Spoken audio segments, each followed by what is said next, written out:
Week 18 of NFL. Intriguing possibilities that could undermine the pony's path to success. The NFL should, in theory, have nothing to worry about. Of all the playoff permutations in the AFC this Sunday, the simplest belongs to the Indianapolis Colts, who have a win and in mission. Indeed, in idea and execution it should be an easy one.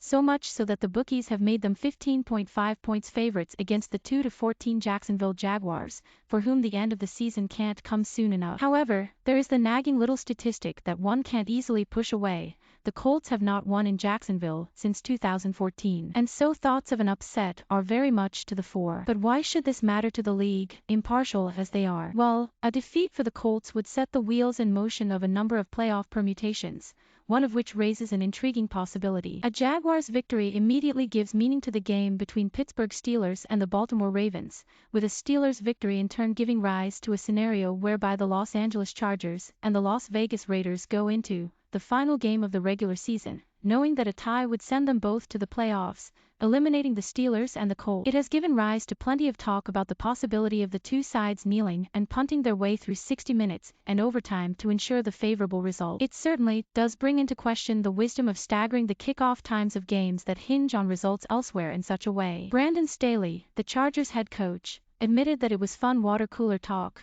but told This Week, "I think we all respect the game and the NFL shield and the integrity of this game far too much to be complicit in something like that. This game matters too much to too many people, and we want to play our best and be proud of the result one way or another. We're going to do everything we can to go win this game and play the way we're capable of playing. I hope all the fans and everybody who loves the NFL will be proud of the game on Sunday." Chris Carter, the former Minnesota Vikings wide receiver, who played in big rivalry games against the Green Bay Packers and the Chicago Bears, was more blunt in his dismissal of the idea that anyone would play for a tie, especially teams in the same division whose rivalry is one of the oldest in the league. "Is dumb," the Hall of Fame wide receiver said on. "There's no way that I'm going to tie against one of my rivals. We're getting ready to gut punch them, mud stomp them and get into the playoff. What do you want, a participation trophy, guys?" In any case, ties are a rare commodity in the NFL, with games level after normal time going to overtime. Only if the game is still level after the extra 10 minutes is the game declared a tie. There have been 27 tied games since overtime was introduced in 1974,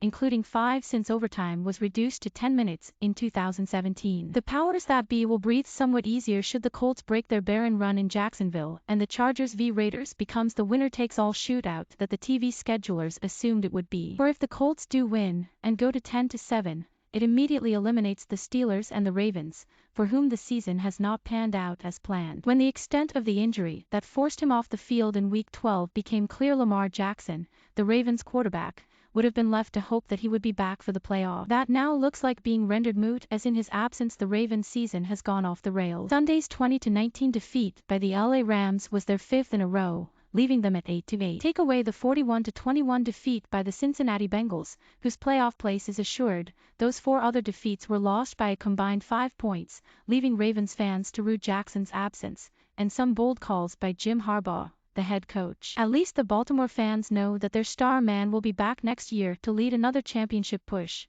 Steelers fans have to face up to life without Ben Roethlisberger, who last week said an emotional goodbye to the fans at Heinz Field and for whom Sunday will be his last game as a Steeler, unless the fates decree a final playoff run for Big Ben.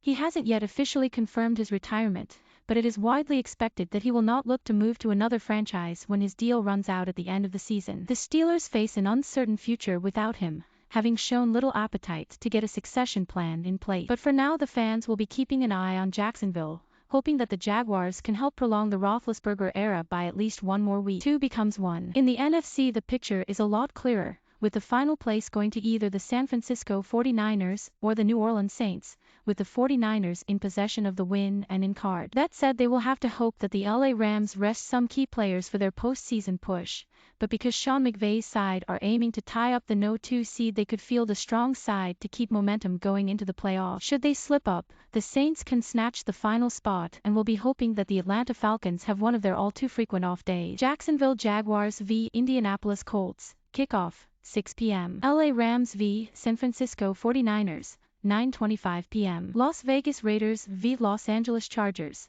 1:20 a.m. TV live on Sky on Sunday from 5 p.m. Radio the NFL show, TalkSport 2, from 5 p.m.